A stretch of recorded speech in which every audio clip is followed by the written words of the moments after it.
the Jewish Channel's Week in Review. Banning kosher slaughter in Europe, but what's really happening?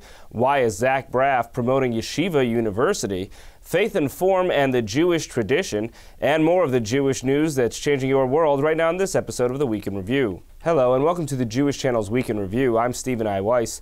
It's been portrayed almost universally in the global Jewish community as a scandal.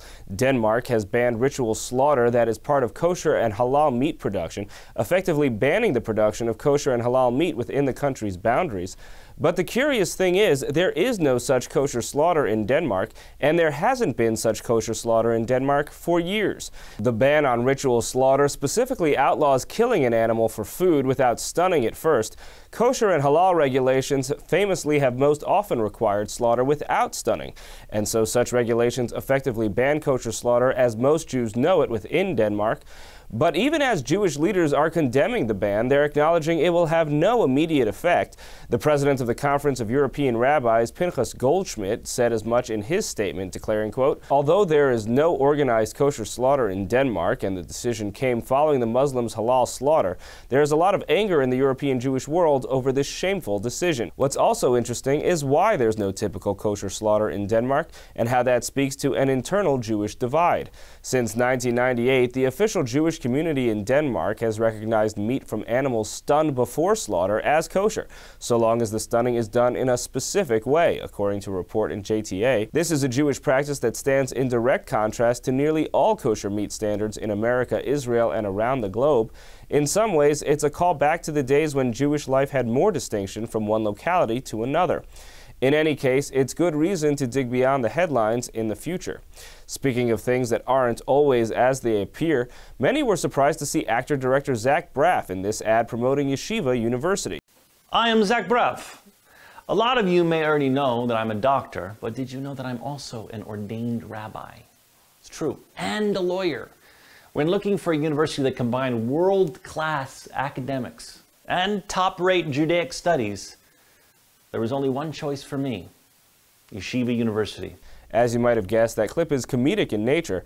Braff did not actually attend Yeshiva University, and nor is he a lawyer, doctor, or rabbi. But that is him in the video, which was shot in return for a $500 anonymous donation to his latest film project, made last year as part of fundraising on the website Kickstarter. For those $500 donations, Braff was offering to, quote, "say or do pretty much whatever you want for 20 seconds. I will send you the MPEG file so you can upload to YouTube, play at parties, or send to your friends. I will be your dancing monkey." A different kind of dancer has been occupying ice rinks at the Winter Olympics in February. Several of the standout stars in this Olympics are Jewish Americans. The ponytailed 19-year-old Jason Brown, who went to a Reform Jewish summer camp as a child. There's also pairs figure skater Simon Schnappier, whose family emigrated from Russia in 1989.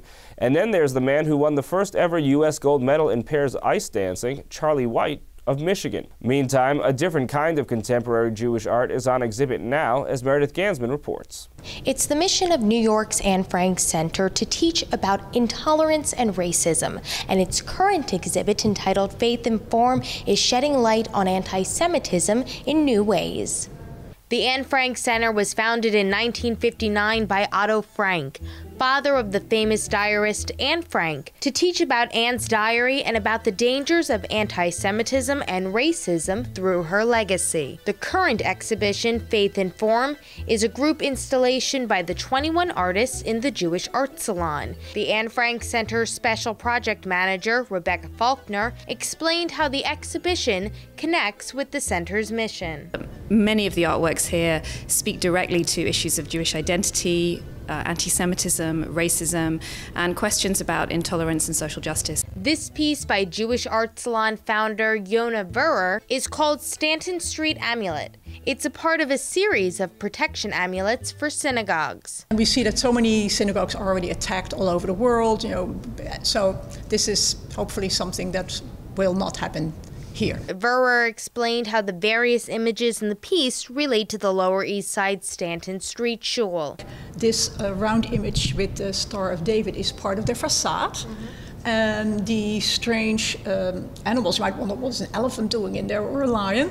It's a Galicianer shul. Many of the pieces emphasize a proactive approach to anti-Semitism, rather than focusing on Jews as victims. Mark Podwell's Golem depicts the golem character found in Jewish folklore. This is really a piece where it says, okay, don't mess with us. There's a force here, and a force to be reckoned with. To see more from Faith and Form at the Anne Frank Center USA, tune in to the full broadcast version of the Week in Review.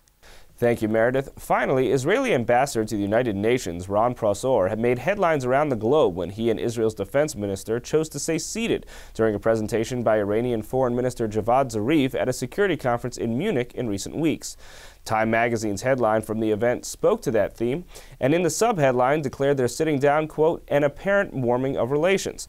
Al Arabiya headlined its take by noting that Israelis and Iranians were face-to-face and cited media reports from Israel and elsewhere suggesting this was a big deal and a shift in direction for Israel. But in an interview with TJC for the newest episode of Up Close, the ambassador said there had been no warming of relations with Iran and that his staying in his seat at the Munich Security Conference should not be interpreted that way, and expressed repeatedly his skepticism and criticism of the new Iranian leadership regime, including Iranian President Hassan Rouhani.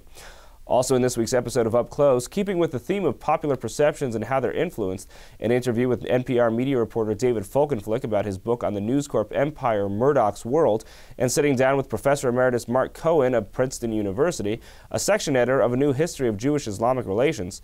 Here are some of the highlights from the interview with Israeli ambassador to the United Nations, Ron Pressor. So you've just returned from the Munich Security Conference, where international leaders gathered to discuss security. What is your sense of how the international environment is looking at security in Israel right now? Well, it's quite obvious that it's the world is insecure, and most of the things that were dealt with were, of course, Iran, the Ukraine. And if you zoom out, and you basically see that the violence all over the world has really become much more violent. Within these fields of international diplomacy, the interaction between Israel and Iran, Israel and others, is closely watched. And in this specific case, it was noted particularly that you and your colleagues did not walk out when Foreign Minister Javad Zarif of Iran was speaking to the group. And to what degree do you think that reflects a change in attitude on your part, on their part? And what are we supposed to get from that?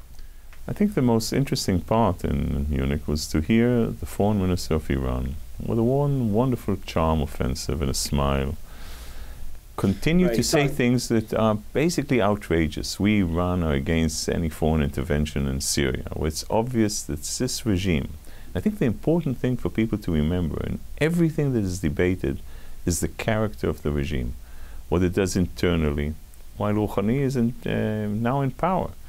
You know, hanging of people, gays, women, stoning of women, terrorist activities all over the region.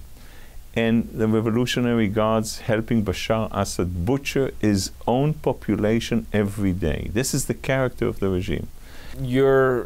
You're indicating a change in feeling on your part, on Israel's part. There's no change in feeling. I mean, not getting up and walking out like you would with Mahmoud. First, the facts. When we were at the United Nations, we didn't walk out, we didn't come in. But by and large, what I'm responding to is a sense in foreign policy coverage here in the U.S., in international coverage around the globe, in the Jerusalem Post and elsewhere, that there's, to some degree, a warming. Obviously, it might be still quite frigid, but somewhat warmer than it once was between Israel and Iran. But you're saying you're not meaning to communicate that at all.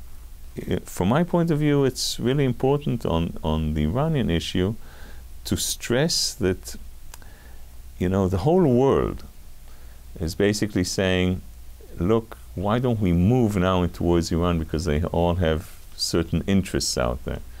And we're saying, just a second, look at this regime. Look at what they're doing.